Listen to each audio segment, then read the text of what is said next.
नमस्कार प्रोज, कैसे हो सभी लोग। आई होप सब बढ़िया होगे और सबकी प्रिपरेशन बहुत बढ़िया चल रही होगी। हम स्टार्ट करते हैं आज का लेक्चर अपना फूड सिक्योरिटी एंड पीडीएस।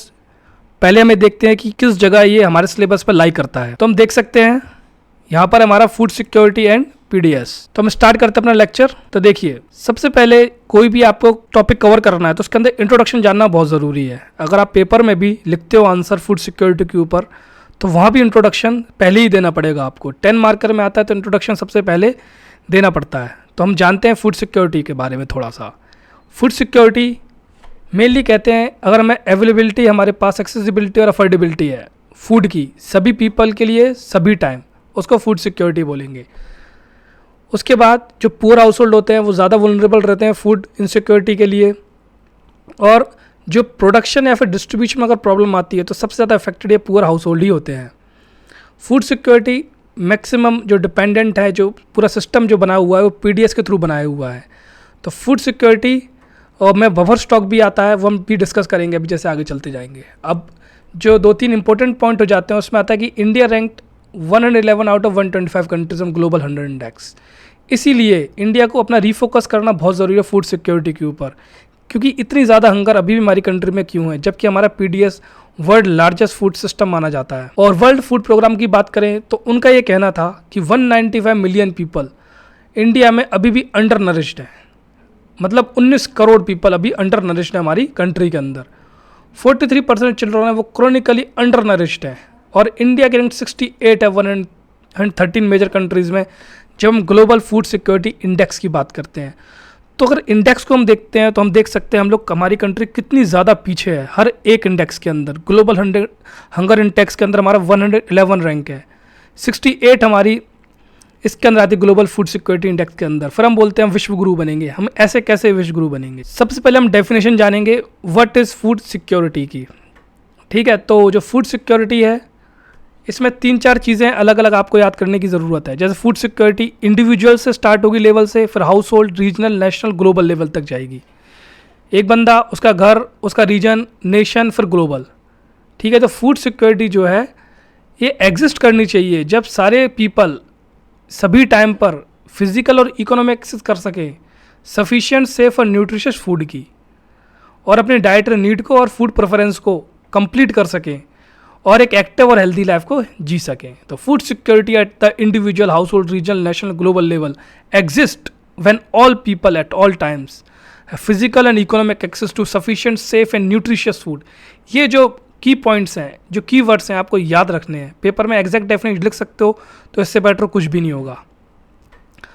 अब फूड जैसे बहुत इंपॉर्टेंट है। अब ये केवल 2, जैसे हम बात करते हैं फूड सिक्योरिटी में तो केवल 2 टाइम का खाने की बात नहीं चलती यहाँ पर। फूड सिक्योरिटी के 3 मेन डायमेंशन है, अवेलेबिलिटी, एक्सेसिबिलिटी और अफोर्डेबिलिटी।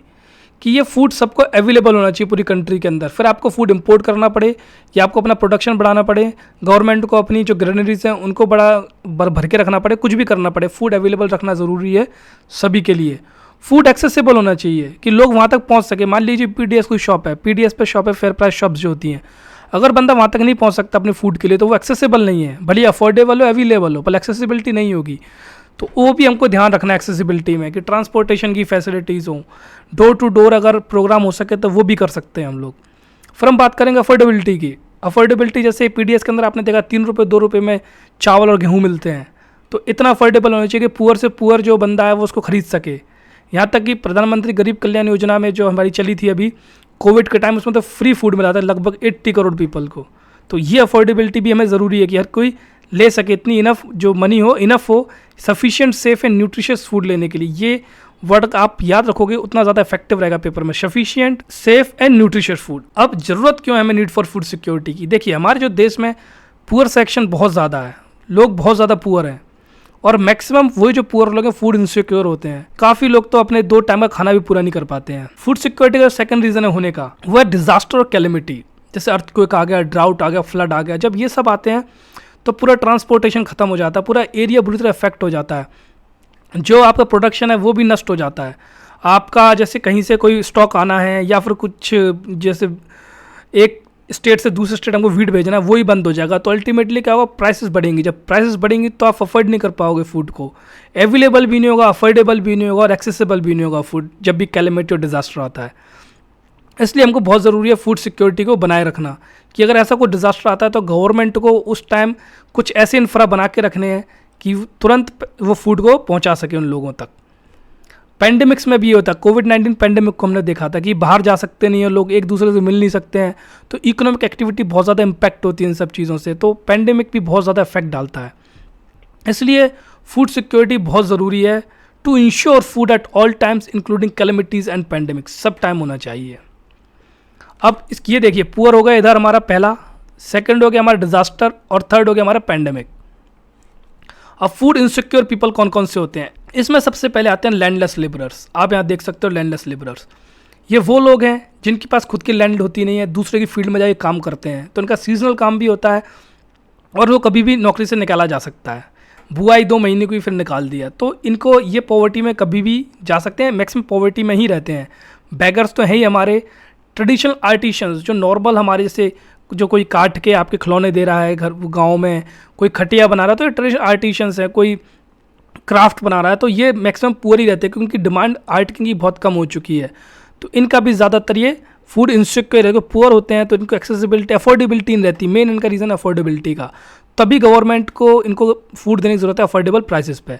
फिर आता है कैजुअल लेबर। जो कैजुअल लेबर है ये मेन फिनोमेना है अर्बन एरियाज़ का, क्योंकि अर्बन एरियाज़ में आप देखिए जो कंस्ट्रक्शन वर्कर हैं और जो डिफरेंट वर्कर है डिफरेंट फील्ड्स में, उनके साथ भी यही है कि सीजनल एम्प्लॉयमेंट होती है। मान लीजिए आज घर बन रहा है आपका, तो वहाँ पर काफ़ी सारे लोग हैं, उन्होंने काम किया, तो केवल जब तक आप घर बन रहा है तब तक ही वो काम करेंगे, फिर वो काम नहीं मिलता है, तो ये कैजुअल लेबर हो गया। फिर जो नेक्स्ट पॉइंट हमारा social composition SC and STs।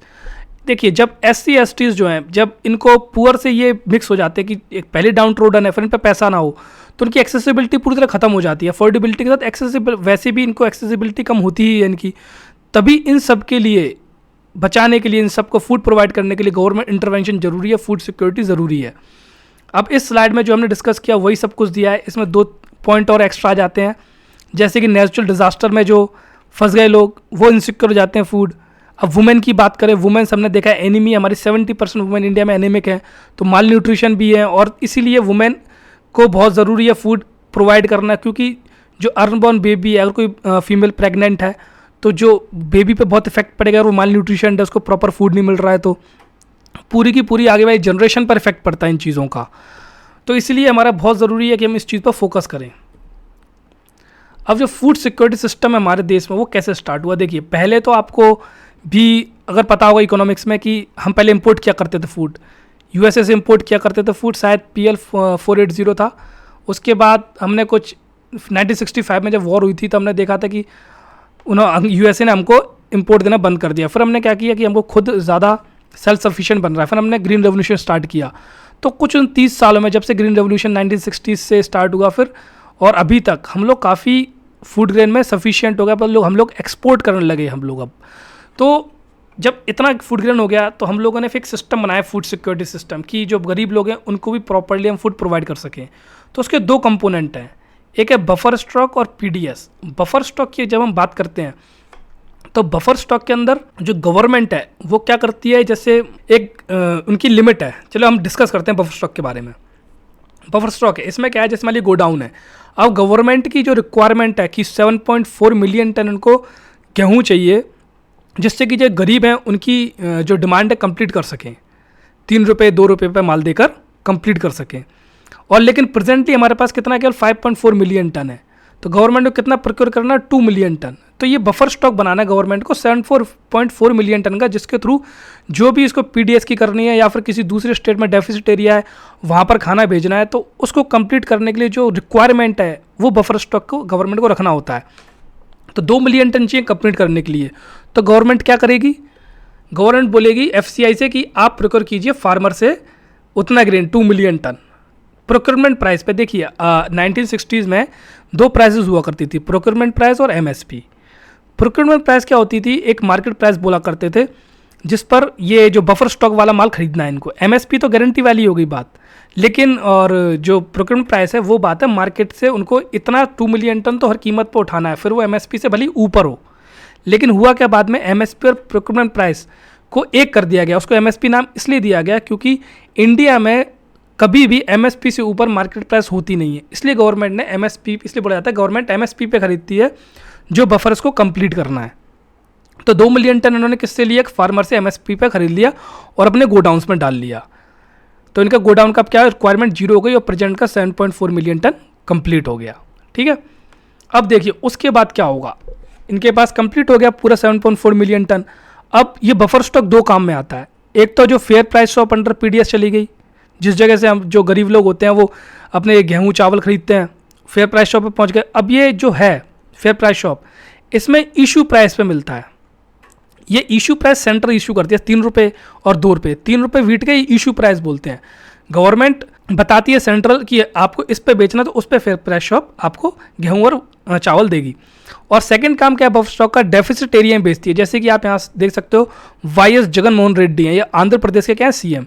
अब Andhra Pradesh mostly wheat deficient state है, कमी है वहाँ पर वीट की। मान के चलिए अगर वहाँ पर गवर्नमेंट वीट नहीं बेचती है तो वहाँ पर एरिया में हमेशा वीट की प्राइस अप रहेगी, हमेशा हाई रहेगी।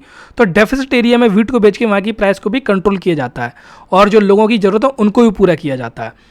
तो बफर स्टॉक के दो काम हो गए, ये आपको याद रखना है। अब ये बफर स्टॉक के बारे में ये जो स्लाइड है जो हमने डिस्कस किया वही है, आप इसको पढ़ लीजिएगा बाद में। अब हम बात करते हैं पीडीएस की। देखिए बफर स्टॉक का जो काम है पीडीएस के अंदर है, अभी हमने देखा था, ठीक है। तो यही काम होना है। हम पहले जानेंगे कि पीडीएस काम कैसे करता है। तो वही चीज़ है, प्रोक्योरमेंट किया हमने फार्मर से, फिर सेंटर क्या करेगा, एलोकेट कर देगा स्टेट गवर्नमेंट को सेंट्रल इशू प्राइस पे। सेंटर बता देगा इतने रुपए पे आपको बेचना है।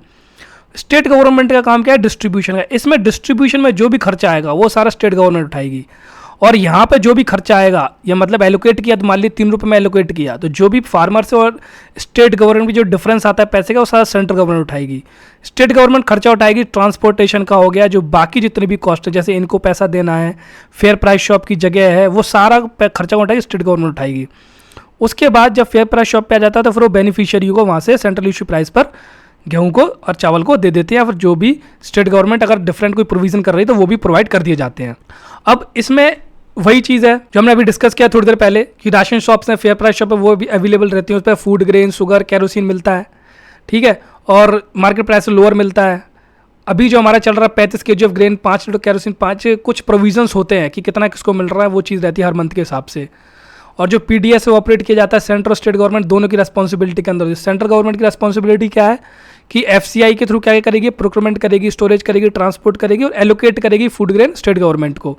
जो ऑपरेशन रेस्पॉन्सिबिलिटी हैं वो स्टेट की हैं, जैसे कि आइडेंटिफाइड करना है कितनी एलिजिबल फैमिली है, जैसे बीपीएल को आइडेंटिफाई करना है स्टेट का काम है, राशन कार्ड को इशू करना, फंक्शनिंग सुपरवाइज करना, फेयर प्राइस शॉप वो भी इसके अंदर आता है, सब स्टेट गवर्नमेंट के अंदर आता है। अब 3 तरीके के राशन कार्ड होते हैं, अंत्योदय, बीपीएल और एपीएल कार्ड। देखिए अंत्योदय कार्ड होता है purest of the poor, below poverty line कुछ लोग होते हैं, उनसे भी जो पुअर होते हैं, करीब 2 करोड़ हैं अभी हमारे इंडिया में, जिन पे मतलब 2 वक्त का खाना भी नहीं मिलता जिन लोगों को, तो उनके लिए अंत्योदय कार्ड लिया गया। इसके अंदर 35 kg राइस दिया जाता है पर हाउस होल्ड को। कितने लोग हैं उस परिवार में उससे कोई रिलेशन नहीं है, 35 kg आपको एक हाउस होल्ड को दिया जाएगा। बीपीएल कार्ड आपका, एपीएल कार्ड जितने भी हम सब लोग हैं हम एपीएल के अंदर आते हैं। पहले एपीएल की ये चीज़ थी कि एपीएल को भी कुछ थोड़ा बहुत सब्सिडाइज ग्रेन मिल जाता था, लेकिन अब एपीएल को नहीं मिलता, ऑलमोस्ट मार्केट प्राइस पे ही मिलता है। तो अब कोई एपीएल का ऐसा कुछ खास बेनिफिट है नहीं, किसी स्टेट में हो तो हमारे स्टेट में तो नहीं है। तो अब बात करते हैं हम करंट स्टेट ऑफ पीडीएस की, कि कैसे आज जो इवॉल्व हुआ अभी तक वो धीरे धीरे कैसे इवॉल्व हुआ, जो अभी करंट स्टेटस क्या है पीडीएस का, किस तरीके से डिस्ट्रीब्यूट करते हैं पीडीएस में। देखिए हम स्टार्ट करेंगे यहाँ से, इसको समझते हैं हम। ये वही चीज़ है, आप इसको बाद में रीड भी कर सकते हो। तो सबसे पहले पीडीएस आया 1960s के आसपास आया था, 1992 तक चला था। इसके अंदर यूनिवर्सल कवरेज थी, मतलब सभी को गेहूं और चावल मिला करते थे, चाहे गरीब हो या अभाव हो, पूरी कंप्लीट कवरेज थी, यूनिवर्सल कवरेज थी। फिर आया आरपीडीएस। आरपीडीएस का फुल फॉर्म रिवैम्प्ड पीडीएस, ये 1992 के अंदर आया। इसके अंदर जो बैकवर्ड ब्लॉक्स थे उन पर ध्यान दिया गया और 20 kg ऑफ फूड ग्रेन्स दिए जाते थे पर फैमिली, पर हाउस होल्ड। फिर आया टीपीडीएस। टीपीडीएस है टारगेटेड पीडीएस। अब इसकी इसलिए ज़रूरत पड़ी क्योंकि जो पुअर थे, वो जो बेनिफिशियरी थे, वो सही तरीके से पता ही लग पा रहा था उनको कि किनको ज़रूरत है ज़्यादा। तो जो सब्सिडी थी उनको टारगेट करने के लिए, प्रॉपर यूज़ करने के लिए टीपीडीएस को लॉन्च किया गया, टारगेट पीडीएस को। तो 1997 में लॉन्च किया गया और 2000 में फोर्स में आया होगा। फिर 2 बनी बीपीएल एपीएल, पुअर और नॉन पुअर के हिसाब से। इसके अंदर ही 35 kilo food grain per month दिया जाता था। फिर देखिए अब उसके बाद आई हमारी अंत्योदय अन्न योजना, ये 2000 पे आई थी, 2002 में इन्फोर्स हुई होगी। ये थी पुअरेस्ट ऑफ पुअर, इसमें 35 kg ऑफ पर house hold food grains per month मिलते थे 2 और 3 रुपये के अंदर, ठीक है। अब इसके अंदर हम जानते हैं नफसा, इसको एपीएस को भी थोड़ी देर डिस्कस करेंगे। पहले हम बात करते हैं नेशनल फूड सिक्योरिटी एक्ट के बारे में। ये 2013 में आया। इसमें कॉन्सेप्ट है प्रायोरिटी हाउस होल्ड का। अब देखिए आज जो पीडीएस है वो काम कैसे करता है, हमें जानने की कोशिश करते हैं। अब एनएफएसए है, इसके अंदर 2 ब्रांचेस कटी हुई हैं। एक है एवाई अंत्योदय अन्न योजना, दूसरी प्रायोरिटी हाउस होल्ड। ये है हमारी एवाई। इसके अंदर 35 kg पर house hold food grains per month मिलेंगे। जो 2 करोड़ लोग हैं जो उनके अंदर आइडेंटिफाई हुए एवाई के अंदर, ठीक है, उनको तो मिलेगा क्या 35 kg पर house hold food per month. लेकिन जो प्रायोरिटी हाउस होल्ड है इसमें मिलेगा 5 kg पर पर्सन पर मंथ। मतलब मान लीजिए एक फैमिली में 4 लोग हैं तो आपको 20 kg अनाज मिलेगा। और एवाई में भले 4 हो 2 हो उससे फ़र्क नहीं पड़ता, हाउस होल्ड में आपको 35 kg ऑफ फूड ग्रेन्स मिलेंगे ही मिलेंगे। तो आज जो हमारा पीडीएस काम कर रहा है वो उस तरीके से काम करता है एनएफएसए के अंडर, ठीक है। तो ये आपको याद क्लियर रखना है कि एक्चुअल में पीडीएस कैसे काम कर रहा है। एनएफएसए के अंदर 2 ब्रांच डिवाइडेड है, एवाई और प्रायोरिटी हाउस होल्ड। एवाई के अंदर 35 kg पर house hold food per month और प्रायोरिटी हाउस होल्ड में 5 kg पर पर्सन पर मंथ। और रेट लेकिन दोनों की सेम है, ठीक है। अब हम आगे बढ़ते हैं। अब पहले इसको डिस्कस कर ले, थोड़ा बहुत कुछ नया मिलता है तो यहाँ पर। हाँ, और ये ना अन्नपूर्ण एपीएस की बात, अन्नपूर्णा स्कीम। अन्नपूर्णा स्कीम है जो हमारे पास इंडिजेंट सीनियर सिटीजन है, जो मतलब कुछ होते हैं ना कि चल नहीं पा रहे, फिर नहीं पा रहे, कोई डिसेबिलिटी आ गई है, तो वो जो सीनियर सिटीजन है तो एपीएस के अंदर आते हैं। इसके अंदर लेकिन एक कैच है। वो कैच ये है कि एक स्कीम चलती है, नेशनल पेंशन योजना है इनके लिए ही, सीनियर सिटीजन के लिए।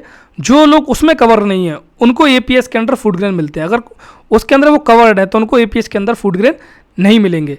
इसको आप अपना नोट ही बना लीजिएगा और ध्यान में रख लीजिएगा दोनों पॉइंट्स को। अब हम बात करते हैं पीडीएस बेनिफिट की। तो पीडीएस का बेनिफिट सबसे पहले तो है कि ये प्राइसेस को स्टेबलाइज करता है।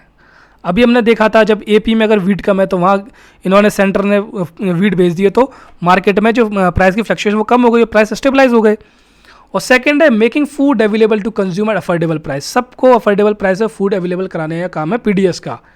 इसकी वजह से क्या होगा, वाइड स्प्रेड हंगर रुकेगी। जो पहले लोगों को 2 टाइम में खाना नहीं मिलता था, गवर्नमेंट आज की वजह से आज उनको 2 टाइम में खाना मिल रहा है। और सरप्लस सीजन से जो डेफिसिट बने वहाँ पर सप्लाई हो जाता है फूड। और उसके बाद ये कि इंक्रीज इन फूड ग्रेन। देखिए जब पीडीएस के अंदर आए एमएसपी मिली, प्रोक्योरमेंट हुआ। जब प्रोक्योरमेंट हुआ तो फूड ग्रेन में इंक्रीज, जो प्रोडक्शन हुआ प्रोडक्शन में इंक्रीज हुआ। ऐसी तो जो हरियाणा पंजाब ये जो एरिया है एकदम से बूम क्यों किया। मध्य प्रदेश में आज वीट इतना क्यों बढ़ रहा है, क्योंकि डिमांड है, गवर्नमेंट उसको प्रोक्योर कर रही है बांटने के लिए। तो फूड ग्रेन प्रोडक्शन इंक्रीज हो गया और उसके चलते जो इनकम सिक्योरिटी है फार्मर्स की वही मेंटेन हो गई। और एमएसपी के बारे में तो हमने अच्छे से डिस्कस किया था लेक्चर 1 या लेक्चर 2 के अंदर। तो उस वीडियो को आप पक्का देखना, नीचे लिंक भी दे दूंगा आपको एमएसपी पे, क्योंकि वो देखना ज़रूरी है कि एक्चुअल में गवर्नमेंट प्रोक्योर कैसे करती है। 3 मेथड मैंने उसमें देखे थे, एमएसपी, एमआईएस और पीडीपीएस। तो एक बार आप उसको वीडियो को पक्का देख लेना। अब क्रिटिसिज्म क्या है हमारे पीडीएस के, मतलब लोगों ने किस तरीके से किस बात पर क्रिटिसाइज़ किया है। तो पहला तो बोला कि भाई देखो, भले ही आपकी ग्रीनरी भरी हुई है गवर्नमेंट की, लेकिन हंगर तो आज ही प्रिवलेंट है ना। मतलब कहीं ना कहीं लॉजिस्टिक में प्रॉब्लम है, आपके गोडाउन से प्रॉब्लम है। क्या दिक्कत क्या है? तो दिक्कत ये हमने बाद में देखने को मिली कि एफसीआई गोडाउन तो बने हैं, मस्त रोट भी कर रहे हैं, लेकिन खाने को नहीं दे रहे किसी को। चूहे खा लेंगे लेकिन वो लोगों के पास नहीं पहुंचते हैं। और कई जगह तो ये भी देखा गया है, देखिए ये सब तो इनके तरीके होते हैं। एफसीआई गोडाउन में उन्होंने पानी डाल दिया, गेहूँ ख़राब कर दिए, तो उस तरीके से कि जिससे उनको वो कह दिया ख़राब होगा, कहीं और बेच देते हैं। तो पैसा कमाने का सिस्टम है उनका पूरा कुल मिला के। और जो पीडीएस डीलर हैं वो माल प्रैक्टिस करते हैं कि जो बढ़िया ग्रेन होते हैं उनको तो बाहर बेच देते हैं और पूरा क्वालिटी ग्रेन पीडीएस शॉप में बेचते हैं। फिर क्या होता है, जब ये पूरे क्वालिटी ग्रेन कोई खरीदता नहीं है तो फिर पाइलअप हो जाता है। जब पाइलअप हो जाएगा तो फिर से जो स्टोर में भरे रहेंगे, फिर उनमें सड़ जाएंगे। वो भी एक बहुत बड़ी प्रॉब्लम हो जाती है। अब जैसे जो टीपीडीएस के थ्रू क्या था, पहले जो एपीएल वाले हैं, देखिए पहले एपीएल वालों को भी कुछ ना कुछ डिस्काउंट मिलता था, सब्सिडी मिलती थी। लेकिन जब से टीपीडीएस आया है, टारगेट पीडीएस आया है, तो उसके बाद एपीएल में कुछ डिस्काउंट नहीं मिलता, ऑलमोस्ट मार्केट प्राइस पर रहता है। तो वो भी एक प्रॉब्लम है कि भाई जो एपीएल, मतलब ये थोड़ा ना मान के चलिए इन्होंने एक लाइन डिसाइड कर ली कि 50 रुपये किसी को मिलता है वो पुअर है, और जिसको 51 मिलते हैं उसका क्या, कोई एक तो थोड़ा ना 51 वो अमीर हो गया, 50 में पुअर हो गया। तो ये भी एक बहुत बड़ी प्रॉब्लम हो जाती है कि जो बीच के ट्रांजिशन वाले लोग हैं उनका क्या करोगे तुम। तो वो एक प्रॉब्लम बहुत ज़्यादा होती जा रही है इस टीपीडीएस के थ्रू, पहले यूनिवर्सल से। लेकिन एक तमिलनाडु हमारे पास यूनिवर्सल अभी भी है। और फिर जो है कि हमेशा ज़्यादा रहा है जो स्टॉक रहा है वीट और राइस का एफसीआई के पास बफर नॉर्म से, वो तो रहेगा जब एमएसपी हम दे रहे हैं वीट और राइस पर तो और बाकी चीज़ें, तो वो बफर स्टॉक तो हमेशा ज़्यादा रहेगा ही। इस वजह से स्टॉक ज़्यादा रहता है तो कैरिंग कॉस्ट मतलब ट्रांसपोर्टेशन हो गया, स्टोरेज हो गया, इन सब में जो कॉस्ट आती है वो बढ़ जाती है, वेस्टेज होता है, डिटोरेट होता है चीज़ों को, तो वो सारी चीज़ में आ जाती हैं। अब कुछ रिफॉर्म किए हमने पीडीएस में उसको बेटर बनाने के लिए, तो उसमें सबसे पहला रिफॉर्म आता है रोल ऑफ आधार। अब आधार का सबसे बड़ा बेनिफिट ये है कि बेटर आइडेंटिफिकेशन ऑफ बेनिफिशियरी हो रही है, अच्छे से हम जान पाते हैं किसको देना है, किस पर पहुंच रहे हैं गेहूँ, और यहाँ तक कि आपने देखा होगा अपने एमपी में तो एसएमएस भी आए लगाए, तो वो एक अच्छा पॉइंट रोल ऑफ आधार का कि इसमें अब इंक्लूजन और एक्सक्लूजन एरर नहीं होंगी, और जितने भी फेक बेनिफिशियरी थे, गोस्ट बेनिफिशियरी थे, डुप्लीकेट बेनिफिशियरी थे, सबको ख़त्म कर दिया जाएगा, और जो आइडेंटिफिकेशन है बेनिफिशियरी की वो एकदम एक्यूरेट हो जाएंगी।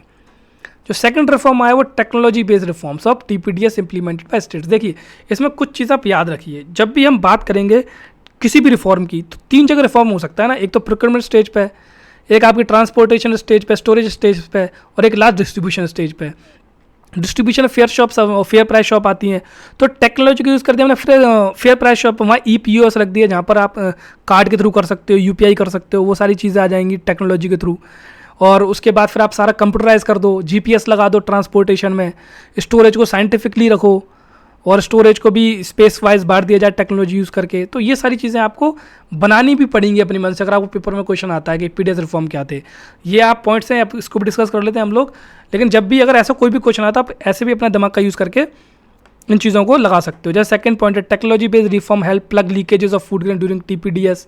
टेक्नोलॉजी आई तो हमको लीकेज होना बंद हो गई, क्योंकि जैसे मान लीजिए टारगेट ऑफ आधार हो गया, आधार से डायरेक्ट लिंक हो गया, एसएमएस का यूज़ किया हमने, तो जो बेनिफिशियर उसके पास ही गया माल, तो ये सारी चीज़ें भी है। ये हमने अभी डिस्कस किया, तमिलनाडु इंप्लीमेंट्स है यूनिवर्सल पीडीएस कि हर एक हाउस होल्ड को कोई ना कुछ सब्सिडाइज फूड ग्रेन मिलता ही मिलता है। छत्तीसगढ़ मध्य प्रदेश में आईटी मेजर हुए हैं टीपीडीएस के लिए, इसमें राशन कार्ड का डिजिटाइजेशन हो गया है, और one nation one ration card में भी इसकी बहुत ज़्यादा ज़रूरत है डिजिटाइजेशन की, और जो जीपीएस ट्रैकिंग भी ज़रूरी डिलीवरी के अंदर, एसएमएस बेस्ड मॉनिटरिंग हमारी हो ही रही है। अब एक और स्कीम आती है हमारे पास, smart PDS scheme for modernization reform through technology in PDS.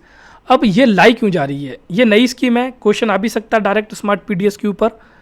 तो इसके अंदर गवर्नमेंट का काम है कि जितने भी कंपोनेंट होते हैं पीडीएस के अंदर, तीनों जो हमने डिस्कस किए थे प्रोक्योरमेंट, ट्रांसपोर्टेशन और डिस्ट्रीब्यूशन, इसके अंदर आपको लीकेज भी बचानी है, सबको इंटीग्रेट करना है, सारा काम करना है इसके थ्रू। अब इसमें क्या हुआ देखो, डाटा यूज़ करके एनालिटिक्स और आईसीटी टूल्स, मतलब आर्टिफिशियल इंटेलिजेंस और जितने भी इंटरनेट और कम्युनिकेशन वगैरह उनको यूज़ कर जितने भी ऑपरेशन है पीडीएस को, चाहे फूड कॉर्पोरेशन ऑफ इंडिया से हो, सीडब्ल्यूसी से हो, food grain transportation, railway, road के थ्रू, सबको इंटीग्रेट करना है। देखिए एफसीआई तो करती है वीट एंड उसको राइस को, सीडब्ल्यूसी हमने डिस्कस किया था लास्ट लेक्चर में कि जब हम बात करते हैं पल्सेस की बात करें, ऑयल सीड की बात करें, नाफेड और सीडब्ल्यूसी वगैरह आते हैं पिक्चर में। आप इस वीडियो को पक्का देखिएगा जिससे कि आपको थोड़ा और क्लियर होगा इस एमएसपी और सीडब्ल्यूसी, एफसीआई को, इन सब चीज़ों को और ज़्यादा क्लियर हो जाएगा आपको। तो इन सबको इंटीग्रेट करना है, ठीक है। उसके बाद नेशनल लेवल कॉमन डैशबोर्ड बनाना है, एक जगह सब कुछ पता लगना हमको चाहिए कि फूड ग्रेन मूवमेंट हो रहा है तो कहाँ तक जा रहा है, फार्मर से लेके जब तक कंज्यूमर तक ना पहुँच जाए पूरी हमें मॉनिटरिंग करना ज़रूरी है, ये चीज़ आ जाएगी उसमें। अब हम चलते हैं, देखिए जब इतनी सारी स्कीम आ गई टेक्नोलॉजी बेस्ड तो इसको इंटीग्रेट भी तो करना पड़ेगा, तो इसलिए अब लाया गया फिर इंटीग्रेटेड मैनेजमेंट ऑफ पीडीएस। ये सेंटर सेक्टर स्कीम है और इसका जो मेन ऑब्जेक्टिव है वो है one nation one ration card nation wide portability. Migrant के लिए है मैक्सिमम, ये जो यूज़ करते हैं one nation one ration card का माइग्रेंट के लिए यूज़ करते हैं, क्योंकि जैसे आज यहाँ से लोग चले गए दूसरे स्टेट में, राशन कार्ड यहाँ का है तो वहाँ पर कैसे लेंगे, तो उसके लिए one nation one ration card को वो लेके आया, कॉन्सेप्ट लेके आया गया है। तो उसको इम्प्लीमेंट करने के लिए ये इंटीग्रेटेड मैनेजमेंट ऑफ पीडीएस को लाना बहुत ज़रूरी बन गया। इसके थ्रू हम क्या करेंगे, क्रिएट करेंगे national level data repository for duplication of beneficiary ration card data. Duplicate data को ख़त्म करेंगे और पोर्टेबिलिटी इजीली रखेंगे कि एक स्टेट से दूसरे स्टेट में जाओ तो कोई दिक्कत ना आए, नेशनल वो लेवल डाटा रहेगा तो दिक्कत वैसे भी नहीं आएगी। इंफ्रा क्रिएट करना है और सारा जितना भी राशन कार्ड मैनेजमेंट है उसको बना के रखना है। Allocation, supply chain of food grains, FCF automation among centre, मतलब सब कुछ ऑटोमेट करना है। कुल मिला के बात ऐसी है। अब role of cooperative in PDS, देखिए ये सारे जो नोट्स बनाए गए हैं टोटल जो आप पढ़ रहे हो इसके अंदर सारे एनसीईआरटी की चैप्टर से हैं। एक दो चीज़ बाहर से जो इंपॉर्टेंट उनको लाया गया है, थोड़ा बहुत आपको जो मैं बताता हूँ वो थोड़ा एक्स्ट्रा होता है, बट आपको पूरा टॉपिक रखा जा रहा है जिससे कि एग्जाम में यही पूछा जाएगा, डायरेक्ट आपको डायरेक्ट यही आंसर करना है। कुछ और एक्स्ट्रा एडिशन होते हैं तो वो आपको रेगुलरली PDF में अपडेट होते हुए मिलते जाएंगे। तो कोऑपरेटिव बहुत इंपॉर्टेंट रोल प्ले करते हैं। मैक्सिमम जो रोल है ना कोऑपरेटिव्स का, हमारी तरफ तो नहीं है, हमने खुद देखते हैं हमारे यहाँ कोऑपरेटिव कहाँ काम करते हैं, लेकिन साउथ में और वेस्ट में बहुत काम करते हैं ये कोऑपरेटिव्स। जो कोऑपरेटिव्स हैं ये शॉप सेटअप करते हैं, ठीक है, और यहाँ पर लो प्राइस गुड को सेल करते हैं जो पुअर पीपल उनके लिए। जितने भी देखिए एग्जांपल बहुत बढ़िया है ये, जितनी भी फेयर प्राइस शॉप है तमिलनाडु में उसमें 94% तो कोऑपरेटिव चला रही हैं। हमारे यहाँ तो एक भी कोऑपरेटिव नहीं चलाती। और जो making straight provision of milk and vegetable to the consumer controlled rate decide government of Delhi, जैसे यहाँ दिल्ली ऑफ की बात कर रही है, मतलब मदर डेयरी की बात चल रही है। मदर डेयरी दिल्ली में क्या करती है, एक जो रेट गवर्नमेंट डिसाइड करती है कि इस रेट पर दूध को बेचना है, वेजिटेबल को बेचना है, तो वो काम वो कर रही है वहाँ पर। वेजिटेबल्स के लिए भी कुछ शॉप्स होंगी। इंश्योरिंग फूड सिक्योरिटी और डिफरेंट सेक्शन ऑफ सोसाइटी, जो कोऑपरेटिव्स हैं वो SC/ST पे ज़्यादा फोकस कर सकती हैं, डिफरेंट कम्युनिटी पे ज़्यादा कर सकती हैं, जो अलग अलग कम्युनिटी हैं उन पे एक्स्ट्रा फोकस कर सकती हैं। अब इन्फ्लुएंस कर सकती हैं गवर्नमेंट की पॉलिसी को फूड सिक्योरिटी को लेके। अब ये 2 एक्ट हैं, हम हल्का जान लेते हैं 2 एक्ट के बारे में। ये बहुत ज़रूरी एक्ट है PDS को लेकर, जिसमें NFSA आ जाता है 2013 का। इसके अंदर सिक्योरिटी दी गई है फूड को लेकर और न्यूट्रिशन को लेकर, और बोला गया अफोर्डेबल प्राइसेस पर इन सबको फूड मिलना चाहिए और हेल्प करेगी पीपल को to live a life with dignity. 75% rural population, 50% urban population इसके अंदर एलिजिबल हाउस होल्ड को मान लिए गए हैं। अब देखेंगे हम अंत्योदय अन्न योजना, ये लॉन्च हुई थी दिसंबर 2000 के अंदर। 2 करोड़ लोग इसके अंदर आते हैं। हम लगभग सबको डिस्कस कर चुके हैं, बस रिवीजन हो रहा है एक तरीके से हमारा। जो इसके अंदर पुअर पीपल हैं वो BPL के से भी नीचे होते हैं। कुल मिला के बात ऐसी है। 35 किलोग्राम फूड ग्रेन मिलता है इनको, हर एक एलिजिबल फैमिली को। सब्सिडाइज 2 रुपये पर kg फॉर वीट और 3 पर kg फॉर राइस। अब वे फॉरवर्ड क्या हो सकता है? अब फिर से वही चीज़ आपको याद रखना, 3 चीज़ें, प्रोक्योरमेंट, स्टोरेज, डिस्ट्रीब्यूशन। जो भी इंप्रूवमेंट होगी इन 3 चीज़ों में होगी। अगर हम पहले स्टोरेज को लेके चलते हैं, आप इसको बाद में कैटेगराइज भी कर सकते हो अपने तरीके से। मैं आपको कैटेगराइज करके ही बताता हूँ वे फॉरवर्ड। जैसे मान के चलिए हम लोग बात करते हैं, स्टोरेज की बात करके चलते हैं, तो यहाँ पे देखिए रेंटल कॉस्ट कम करनी है, न्यू स्टोरेज फैसिलिटीज़ बनानी है, ठीक है। ये किस में आ गया? स्टोरेज में आ गया। फिर हम डिस्ट्रीब्यूशन की अगर बात करें तो डिस्ट्रीब्यूशन कौन करता है? Fair price shops, FPS। ये गेम वाला FPS नहीं है, फेयर प्राइस शॉप है, लेकिन हम बोलेंगे FPS ही। फ्री फायर वाले जानते होंगे FPS कैसे बोलते हैं, हम समझते हैं इसको। हमें एडिशनल नंबर ऑफ FPS चाहिए यहाँ पर, और जितनी फेयर प्राइस शॉप है उसको हमें इकोनॉमिकली वायबल बनाना है, क्योंकि कई फेयर प्राइस शॉप जो है वो लॉस में चलती हैं, उनको लॉस से बाहर निकालना है हमको। और women SHG, women self help group है, उनको FPS में इन्वॉल्व करना है। ये लोग इन्वॉल्व होंगे, इनकी इनकम भी बढ़ेगी, ये भी स्ट्रांग होंगे, तो ये चीज़ इसमें आ जाएगी। रिड्यूस करनी है। अब देखिए इसके अंदर जो प्रोक्योरमेंट वाला सीन लेके चलते हैं हम लोग, ठीक है, तो इसमें रिड्यूस फूड प्रोक्योरमेंट रिड्यूस करनी है और डिस्ट्रीब्यूशन कॉस्ट पे हमको कम करनी है। पब्लिक प्राइवेट पार्टिसिपेशन भी है और पब्लिक पार्टिसिपेशन भी हो सकता है। वो कैसे? पब्लिक में मान के चलिए सेंट्रल गवर्नमेंट स्टेट गवर्नमेंट की बात चल गई, अब दोनों का पार्टिसिपेशन में हो जाएगा। सेंट्रल गवर्नमेंट स्टेट गवर्नमेंट से बोले कि आप प्रोक्योर कर लो, हमको क्यों परेशान कर रहे हो, हमको ज़्यादा पैसा खर्च करना पड़ता है। तो जैसे वो ना PDPS भावांतर भुगतान योजना वाला जो स्कीम थी, तो वो आ जाएगी इसके अंदर भी। तो पब्लिक प्राइवेट पार्टिसिपेशन भी हो जाएगा, प्राइवेट लोग भी खरीद लें। जो 2 हमने उसमें लेक्चर में पढ़ी थी, 2 स्कीम्स, एक PDPS थी और एक स्कीम थी जिसके अंदर आप प्राइवेट को भी इन्वॉल्व कर रहे हो, तो दोनों इसके अंदर आ जाएगा। और नीड बेस्ड प्रोक्योरमेंट होनी चाहिए, कि ऐसा ज़रूरत नहीं है कि जितनी ज़रूरत होता है फूड ग्रेन लो ना, ज़्यादा लेने की ज़रूरत क्या है। लेकिन हम लोग गारंटी देते हैं MSP की, और अभी तो फार्मर प्रोटेस्ट भी चलाता है MSP गारंटी के लिए, तो आप प्रोक्योर करना ही पड़ेगा। साइंटिफिक स्टोरेज होनी चाहिए और जिससे लॉसेस रिड्यूस हो। ये जो पॉइंट इतना इंपॉर्टेंट नहीं है, क्योंकि आप कैसे इंक्रीज करोगे सेंट्रल यूज प्राइस, वैसे ही बहुत ज़्यादा गरीबी है। APL price should be reduced. हाँ, APL तो कम करनी चाहिए, क्योंकि जस्ट 50 रुपये 51 वाले थोड़ा ना अमीर हो जाते हैं, वो तो बहुत ज़रूरी है कम करना। एफिशिएंसी बढ़ानी है फूड डिस्ट्रीब्यूशन की, वॉचफुलनेस इंक्रीज़ करके, कि हमें देखना है थोड़ा, जैसे टेक्नोलॉजी का यहाँ यूज़ करना बहुत ज़रूरी है। इस जगह टेक्नोलॉजी यूज़ करके हमको जानना है कि भाई लीकेज बंद हो, कहीं कोई माल प्रैक्टिस तो नहीं हो रही है, कोई अच्छा गेहूं बेच के बेकार गेहूं तो लेके नहीं आ रहा। इस चीज़ का ध्यान रखना है हमको यहाँ पर। Removal of the universal nature of the system will help in effective targeting. अब यूनिवर्सल नेचर जैसे है, लेकिन ठीक है ये इंडिया के लिए इतना इंपॉर्टेंट है नहीं, लेकिन पॉइंट आप डाल सकते हो। Rectify the pitfalls of identification of target growth based on income indicator. Better हमको टारगेट करना है, कौन कौन से एलिजिबल बेनिफिशियरी उनको जानना है, वो सब चीज़ें इसके अंदर। कंक्लूजन क्या हो सकता है इसका? अगर इसमें 10 मार्कर में है तो कंक्लूजन तो आपको लिखना पड़ेगा। तो PDS one of the biggest and major social scheme of the government.